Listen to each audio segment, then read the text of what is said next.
Before you do all the work and regulation, make sure that you don't have this rubber on the door.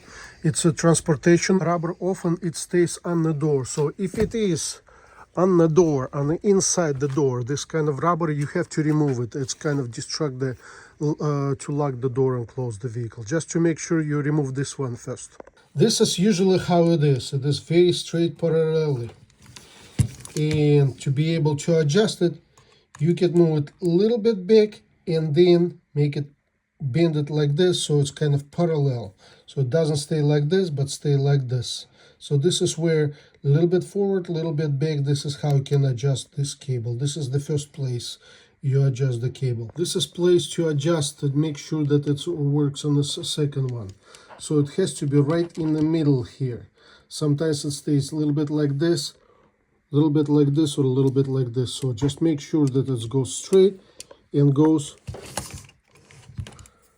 right to here straight. Sometimes this thing is a little bit coming out, so it doesn't go straight. So you need to make sure that this cable goes straight and it goes in between. So it doesn't not bend it, because it will not allow the cable work straight. So this is the place. In this case, installer bent a little bit this thing because it was a little bit too close to the wall or a little bit outside, so it has to be right in the middle, and the cable should be there and it should work very freely.